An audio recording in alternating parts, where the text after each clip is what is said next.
மலேசிய கோடீஸ்வரர் தான் ஸ்ரீ ரோபர்ட் கோக்கின் மகள் கோக் ஹுய் கோங் ஆசியாவின் முன்னணி ஹோட்டல்களில் ஒன்றான ஷங்க்ரீலா ஆசியாவின் தலைமை செயலதிகாரியாக பொறுப்பேற்கிறார். ஆகஸ்ட் 1 முதல் அது நடப்புக்கு வருகிறது. சிஇஓ என்ற வகையில் 47 வயது உய் கோங் மாத சம்பளமாக 3,12,000 ரிங்கெட்டை பெறுவார். போனஸ் மற்றும் பென்ஷன் சலுகைகள் இதில் சேர்க்கப்படவில்லை.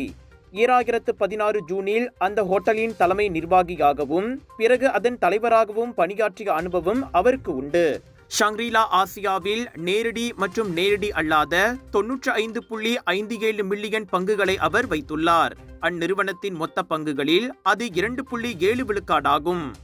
1971 ஆண்டு ரோபர்ட் கோக் ஷங்க்ரீலா குழுமத்தை நிறுவியதும் சிங்கப்பூரில் இந்த ஷங்க்ரீலா ஹோட்டல் திறக்கப்பட்டது. கடந்த ஆண்டு வரைக்குமான தகவலின்படி 100 ஹோட்டல்களை இந்த ஷங்க்ரீலா ஆசியா நிர்வகிக்கிறது. அவற்றில் 81 ஹோட்டல்கள் அதற்கு சொந்தமானவை.